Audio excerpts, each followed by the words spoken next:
네, 안녕하세요. 판다 주식 TV입니다. 이번에 준비한 영상은 바이두 관련 종목 뉴스이고요. 중국 로컬 뉴스에서 이 바이두 중국 본토 증시 복귀 다시 한번 고민해 봐야 한다라는 좋은 기사가 있어서 그 내용 토대로 준비했습니다. 그리고 중국 테크주에 대한 규제가 강화될 수 있는 부분 우려가 나오고 있으면서 이 중국의 플랫폼 기업들 주가가 다시 곤두박질 치고 있습니다. 그래서 관련된 정책 부분을 한번 체크할 것이고요. 마지막에 바이두 종목 단신들 덧붙이면서 마무리하겠습니다. 네, 구독과 좋아요는 제가 영상을 제작하는데 모두 다 큰 힘이 됩니다. 네, 우선 중국 로컬 뉴스 통해서 한번 보겠습니다. 바이두 중국 본토 증시 복귀하는 것 다시 고려해야 한다라는 제목으로 있었고요. 네디즈, 최근에 화두가 되고 있는 텐센트와 더불어 모바일 게임 2위 업체인 네디즈가 관리하고 있는 언론에서 나온 소식입니다. 이 종목 주가 급락세에는 미중 패권 경쟁이란 국제 정세, 그리고 플랫폼 기업 규제, 유동성 축소 등 악재가 작용한다고 설명을 하고 있습니다. 게다가 인터넷 산업이 경기 순환기적으로 봤을 때 성숙기 도래한 점도 이 바이두 종목에는 악재가 된다는 설명이었고요. 앞으로 AI나 사물 인터넷 등으로 이 패러다임 전환이 나타날 것이라면서 바이두를 소개하고 있었습니다. 네, 그리고 이 경쟁에서 뒤처지는 업체들은 도태되는 양상을 나타낼 것이다. 그리고 AI 부문 선점 효과를 보이는 이 바이두가 미래 성장성에 대한 기대감을 갖게 하는 부분으로 조금 저는 해석이 됐습니다. 네, 미국 주식을 가정하면요, 데이터 보안이란 부분, 미국과 중국 간의 패권 전쟁, 이 신냉전, 미국의 증권 감독 당국의 정책 등이 중화권 종목들에는 리스크가 될 수 있습니다. 또한 중화권 종목의 불확실성을 이유로 해서 현재 중국 테마주들은 약세장이 연연해 이제 완전히 나타나고 있는 상황이 되겠습니다. 네, 홍콩 상장 종목도요, 이 뉴욕 중화권 종목과 비슷하게 약세 흐름을 보이고 있습니다.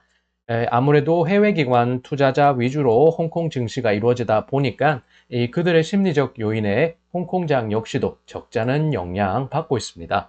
이 반독점법 이슈가 불거지는 가운데 인터넷 플랫폼으로 대표가 되는 IT 섹터 지수가요, 전반적인 하향세를 면치 못하고 있습니다.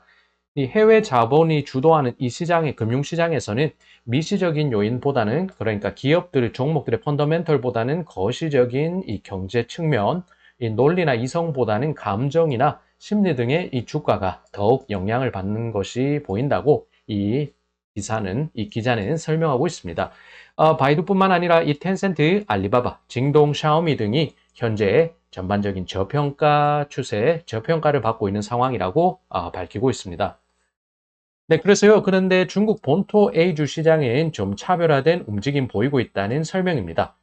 주요 기관들이 매집하는 섹터인 이 리튬 배터리, 신에너지, 첨단 제조 부문 등 이런 관련주들은요, 급등 장세를 연출했던 것이 최근까지의 흐름이고, 그렇게 급등 장세를 연출했던 이런 섹터들은 아무래도 가격, 고가에 대한 부담 때문에 최근 조정 장세를 나타내고 있습니다. 네, 중국 본토의 증시 고질적 병폐를 지적했습니다. 자금은 많은데 살만한 종목이 많지 않다는 것을 지적했고요. 그렇게 하면서 이 CATL, 이 닝드시다이, 이 중국의 대표하는 세계적인 배터리 대표 업체 CATL, 이 중국 전기차 서플라이 체인에 속하면서 전기차 제조하면서 배터리 역시 만들고 있는 BYD 등이 이 전기차 배터리 섹터에 자금 쏠림 현상 나오면서 주가가 상당히 급등했다는 걸 나타내고 있습니다. 네, 그러면서 바이두를 한번 지적해 보는데요. 바이두는 최근 2분기 실적 보게 되면 이 핵심 사업부 매출액이 240억 위안, 전년 대비 27% 증가했습니다. 동영상 스트리밍 자회사인 이 iQ는 매출액이 76억 위안, 전년 동기 대비 3% 증가해서 조금 성장세 둔화되는 걸 볼 수 있고요. 이 온라인 광고 수입이 190억 위안, 18% 증가했고, 비온라인 광고, 그러니까 온라인 광고 부분이 아닌 다른 사업 부문에서 50억 위안의 매출액 기록했습니다. 그러면서 전년 동기 대비 80% 증가라는 빠른 성장세 나타냈다고 하고요. 이렇게 성장성을 비교하면은 바이두의 미래 먹거리는 이렇게 자신들의 주축 사업인 온라인 광고 수입이 아니라 비온라인 부분, 그러니까 AI 기술을 기반으로 해서 확장하고 있는 스마트 클라우드 부문, 그리고 지금 조금씩 수익성을 내고 있는 자율주행 부문이라고 소개를 하고 있습니다. 네, 그래서 이 3분기 연속 55%의 고속 성장세 보이고 있는 스마트 클라우드 사업부입니다. 자율주행 관련해서 사업 포석도 빠르게 확대하고 있다는 확대 중인 바이두이고요. 차량 호출 서비스 플랫폼인 디디 출싱이 중국 당국과는 엇나가는 스탠스를 보이면서 미국 증시 상장했고 현재 상당히 어려움 겪고 있는 상황입니다. 이러한 것은 바이두에게는 이 로보택시 통해서 시장 점유율, 이 차량 호출 서비스 플랫폼 이 시장에서 이 점유율 높이는 데는 좋은 기회라는 설명이 또 있습니다. 바이두는 최초로 자율주행 기술 부문에서 이 수익성을 확보했는데요. 이 계약금 1,000만 위안 전년 대비했을 때 4배 이상이라는 이 빠른 성장세 보이고 있습니다. 로보택시는 2분기 기준했을 때 누적된 횟수 4만 7천 회의 서비스 제공하면서 이 고객들의 빅데이터 수집하는 데도 열을 올리고 있습니다. 지난해보다 200% 증가하면서 서비스 횟수는 늘리고 상당히 빠른 식으로 이 자율주행 사업도 확대하고 있습니다. 네, 그리고 A구, 시아오 바이두라고 하는데요. A구는 중국 본토 A 주식 시장을 말합니다. 그래서 중국 본토 증시는 바이두를 필요로 한다. 그렇게 설명하고 있고, 이 디디 출싱은 데이터 보안 문제 피할 수 없었다고 하는데요. 이런 데이터 보안 얘기는 뉴욕 상장 중화권 다른 주식도 연관된 얘기가 되겠습니다. 바이두는 지난 3월 23일 홍콩 2차 상장했고, 당시에 리에농 바이두 CEO는 나는 한 명의 여행객이다. 이 사람은 리에농 CEO는요, 젊은 시절 문학가를 꿈꿀 정도로 이제 문학의 조예가 깊고 상당히 이제 메타포적인, 은유적이고 비유적인 표현을 잘 하는 걸로 알려져 있습니다. 그러면서 나는 한 명의 여행객이다. 여행 시장은 중국이었고 나스닥은 한 정거장으로 볼 수 있다라고 평가를 하면서 마침내 바이두는 중국에 돌아왔다. 우리들의 뿌리는 중국이다라고 밝혔습니다. 아시는 분은 아시겠지만요. 바이두의 쿤룬이라는 이제 AI 반도체 칩 사업부가 있는데 굉장히 거대한 포부, 기상 그런 것을 나타내는 쿨룬이 되겠습니다. 그리고 무역지를 좋아하시는 분은 곤륜산이 있는데 그것도 같은 맥락에서 해석해 보실 수 있겠습니다. 네, 과장이 아닌 것이요. 2015년에 보니까 리에농 CEO는 이렇게도 말했습니다.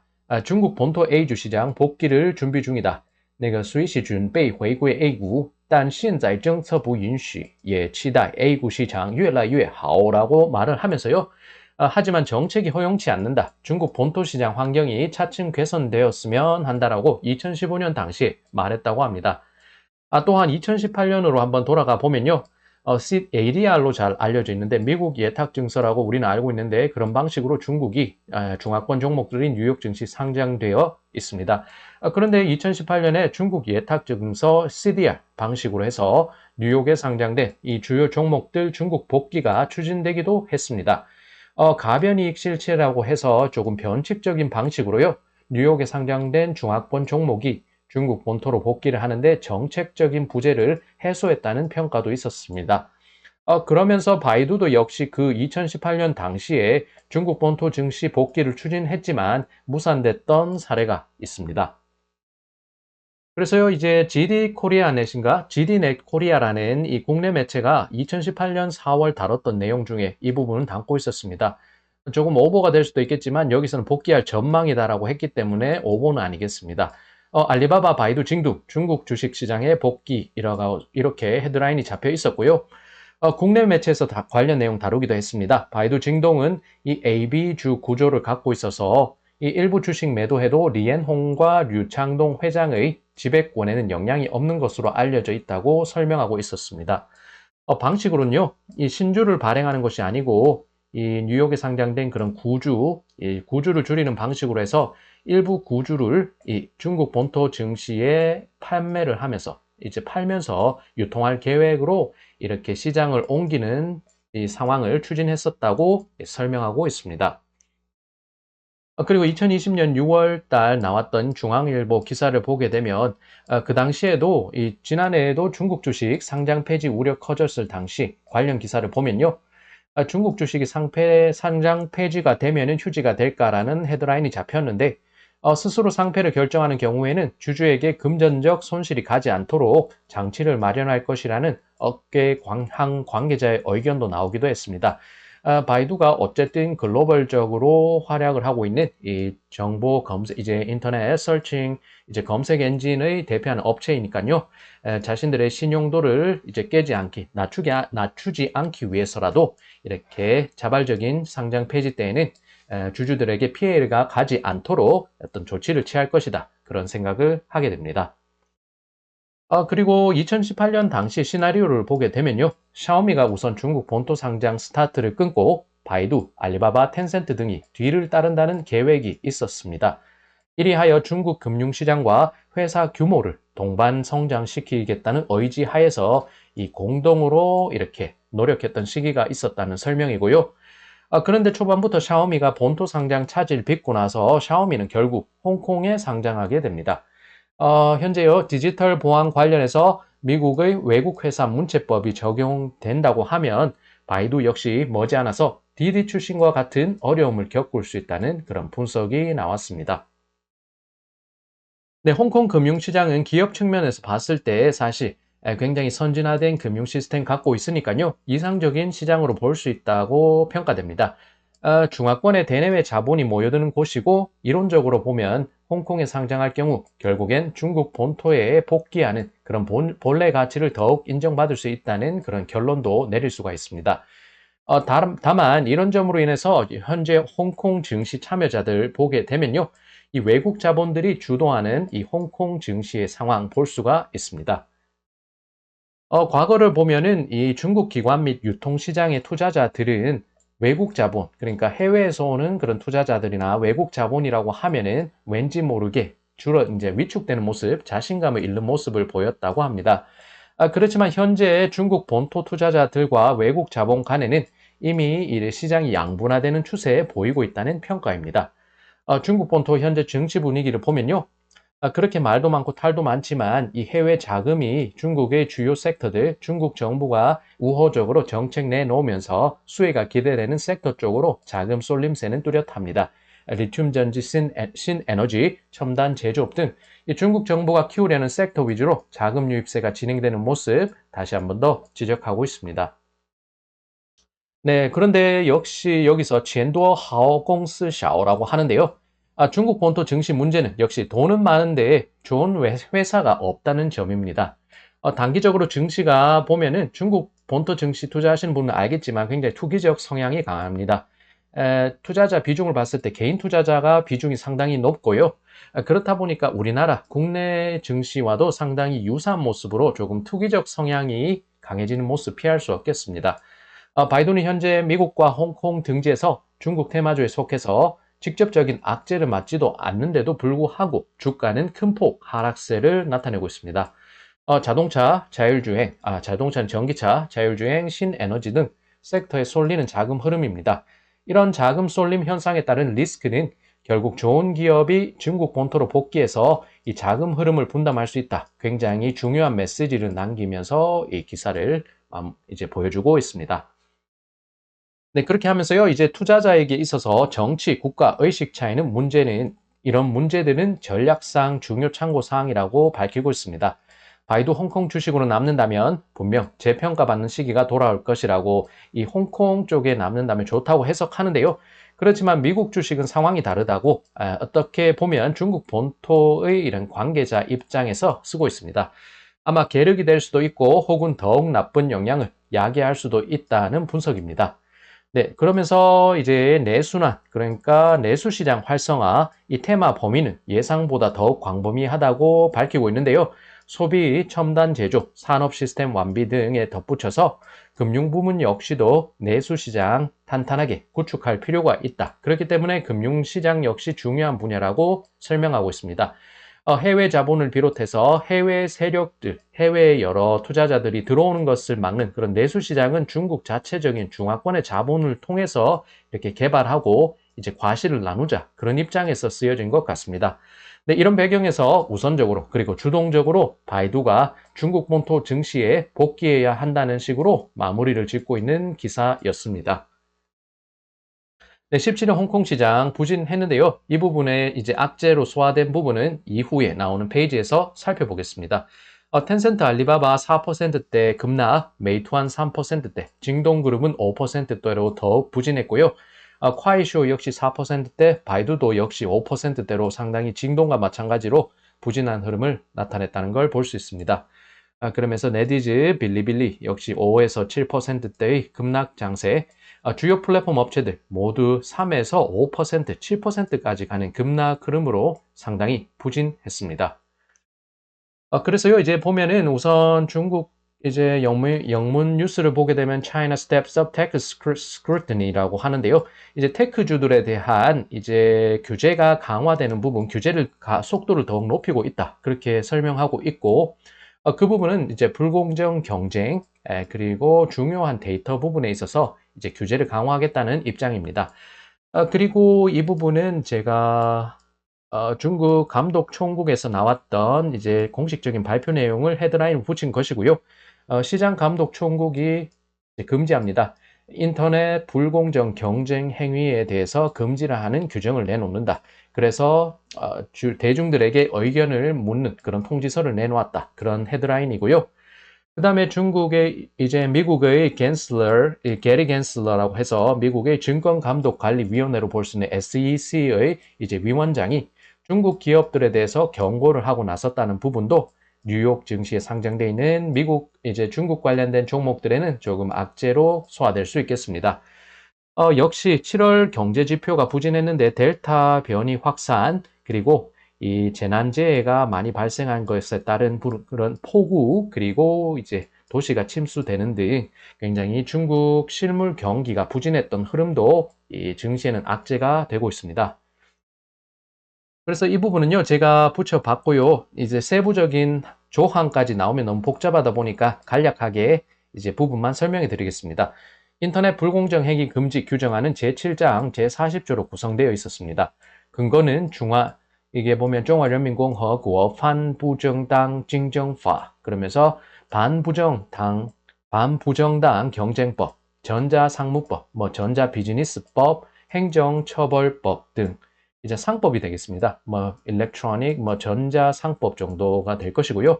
그런 법률 관련해서 초안을 공개했는데 이게 보면 이 부분이 나오는데 대중들에게 의견 구하는 기간을 두고 있습니다. 우리도 역시 공청회나 그런 식으로 해서 이 대중들에게 의견을 구할 텐데요. 중국이 일당 독재라고는 해도 대중들에게 의견을 구하는 그러면서 피드백을 마련하는 시간 두고 있습니다. 2021년 9월 15일까지 이 피드백을 제출해 달라는 그런 소식이고요. 1장 총칙, 2장 인터넷 경쟁 행위 일반 규법, 3장 기술수단 등으로 방해하는 등 이 불공정 경쟁 행위 금지, 4장은 기술수단 등으로 기타 인터넷에 행하는 불공정 경쟁 행위 금지, 5장 감독검사 관련된 조항, 6장은 법률 책임 부분, 7장은 부칙으로 해서 언제부터 시행될 것이다. 날짜는 정해져 있지 않은 초안이 나와 있었습니다. 규정 초안이 문서로 첨부되어 있었는데요. 설명 부분에다가 링크를 붙여 드릴 테니까요. 만약에 관심이 있으신 분은 방문해서 첨부 파일을 다운로드 받으시면 이 한글 파일이나 그렇게 이제 보실 수 있을 것입니다. 그래서 이제 바이두 관련한 단신을 보면서 이제 슬슬 마무리하는 식으로 가겠습니다. 바이두는 현재 역외 채권 발행 검토 중입니다. 그만큼 사업을 확장하고 있다 보니까요. 자금 조달에서 자금이 많이 필요한 것을 볼 수 있습니다. 이제 발개위 발전개발개혁위원회라고 중국의 이 다양한 행정 사업 부분을 담당하고 있는 주요 부처가 되겠습니다. 발개위로부터 10억 달러 규모 달러 채권 발행 승인 받았다고 하고요. 두 차례에 걸쳐서 달러화 채권 발행할 계획이라고 소개하고 있습니다. 현재 바이두는 특별한 언급을 하지 않고 있고 이 관련된 사안에 대해서 특별한 논평하지 않고 있습니다. 조달한 자금으로 이제 블룸버그 관련해서 연구 애널리스트인 세실리아 첸이라는 사람은 이 조달한 자금으로 디지털 센터, 오피스 빌딩, 스마트 교통 등 사업을 진행할 것으로 예상하고 있습니다. 바이두가 이번에 발행하는 채권은 금리가 좀 낮은 수준인데요. 내년에 만기 도래하는 달러화 채권은 17억 달러 규모가 된다는 설명, 그리고 지난해 발행했던 달러화 채권 규모는 20억 달러 규모였습니다. 그리고 이제 바이두가 인수하는 굉장히 큰 인수건이 있었는데 조금 지연되고 있다는 소식입니다. 바이두가 라이브 스트리밍 1위 업체인 YY 라이브 관련된 이제 인수 소식 지난해 있었는데요. YY 라이브 인수가 좀 늦춰지는 상황이 되겠습니다. 심사 비준 과정이 완료되지 않아서 그렇다는 관계자의 설명이 있었습니다. 그리고 바이두와 중국 관영 매체인 CCTV, 중앙電視台 신원 빈다오라고 해서 CCTV 뉴스가 연합을 해서 이제 18일, 이제 내일이 되겠습니다. 바이두 세계총회 2021 개최하는데요. 바이두는 올해 최신 기술 성과 어떤 것을 내놓을지에 시장이 관심을 두고 있습니다. 바이두 스마트 검색이 더욱 혁신적인 발전으로 대중 기대감 충족시킬 것으로 한번 기대해 볼 수 있습니다. 그리고 이제 제가 시황 뉴스 말하면서요, 말씀드리면서 한번 지적을 했었는데, 바이두 서플라이 체인, 그러니까 SCM, 이 서플라이 체인 매니지먼트라고 해서 이 관련 사업 추진 위한 회사를 설립했다는 소식입니다. 등기 자본은 1억 위안 수준이고요. 교통신호등 통제 관련한 특허를 공개했습니다. 이러한 부분은 AI 기술력의 광범위한 응용력을 확인할 수 있는 부분, 바이두의 사업 확장 역량을 한번 확인해 볼 수 있는 부분이 되겠습니다.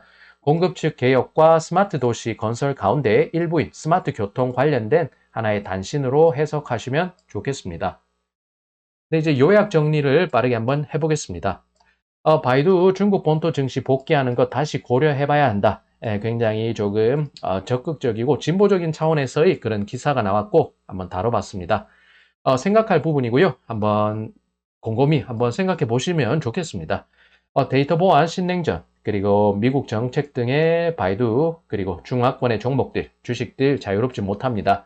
중국 본토 자금은 많은데 중국 본토 증시에서 자금은 많은데 살만한 종목은 많지 않다는 평가이고요.